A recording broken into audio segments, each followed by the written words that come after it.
Sinimula na ang pinakamalaki at ang ikatlong kabarangay Basketball Tournament 2025 sa panguna ng opisina ni Palawan 3rd District Congressman Atty. Hilacosa Jr. Ito ay magiging tunggalian sa larangan ng basketball sa pagitan ng mga barangay sa Puerto Princesa at bayan ng Aburlan. Pasalamat ako sa mga kabarangay na sumali ngayon. Ito ang pinakamalaki. Kahapon tinapos na namin ang bayan ng Aburlan pero kasama sila Aburlan and bayan ng Puerto Princesa ang dalawa magtutunggali. Ito yung pangatlo, Mac, dahil nung mga nakaraang panahon, eleksyon. Dagdag pa ni Congressman Acosta, nagkaroon na rin ito noong panahon ng eleksyon pero muli itong sinundan ngayong buwan.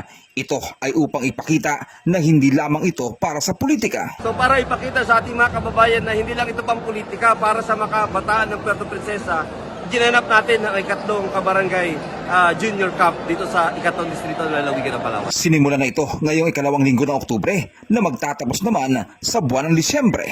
Kahapon nag-start na sa Aburlan, start tayo ngayon sa Puerto Princesa. Ang ating championship papatak ng mga December. Sakto sa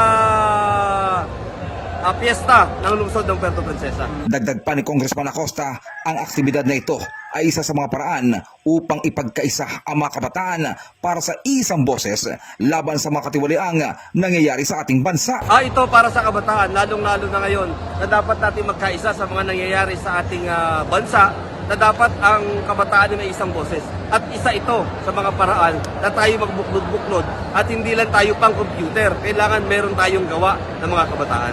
Patuloy na lumalawak at lumalakas ang naturang aktibidad kumpara noong nagsimula pa lamang ito, kung saan sa kasalukuyan ay may mga representante na ang lahat ng mga barangay mula sa bayan ng Aburlan at Puerto Princesa. Talagang pinaghandaan ng bawat barangay. Nung una ko konti ang sumali. Nung pangalawa medyo marami. Ngayon 66 barangay sa Puerto at 19 sa Aburlan ay sumali na.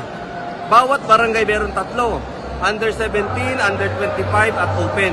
So sa tatlong halos lahat ng manlalaro sa barangay ay may chance makapaglaro dito sa Kabarangay Hilacosa Cup. At bukod pa sa nakalaang premyo, ilalakad din ni Congressman Hilacosa Jr. na mabigyan ng tig 10 milyong piso worth of local projects para sa mga mananalong kupunan sa tatlong kategorya na ibibigay sa taong 2027.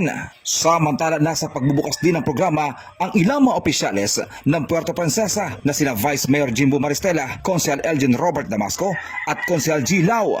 Present din si Konsehal Reyna Michelle Ruhin ng bayan ng Aburlan. Apart doon siyempre sa cash prize, ang pinaglalabanan dito ay yung pride ng barangay. Plus, kausapin natin ang ating mga leader sa nasyonal na kung sino man sana ang manalo dito, doon sa tatlong kategorya, ay pipilitin natin na magkaroon ng at least 10 milyon na worth of project yung ating mga barangay na mananalo. O sino ang champion na under 17, sige, by 2027, maghahanap tayo ng paraan na magkaroon sila kung ano ang gusto ng barangay. Basketball court ba, kalsada ba, o kaya multipurpose building. Mac Arthur Asotilia, Basta Radio, ibandera mo.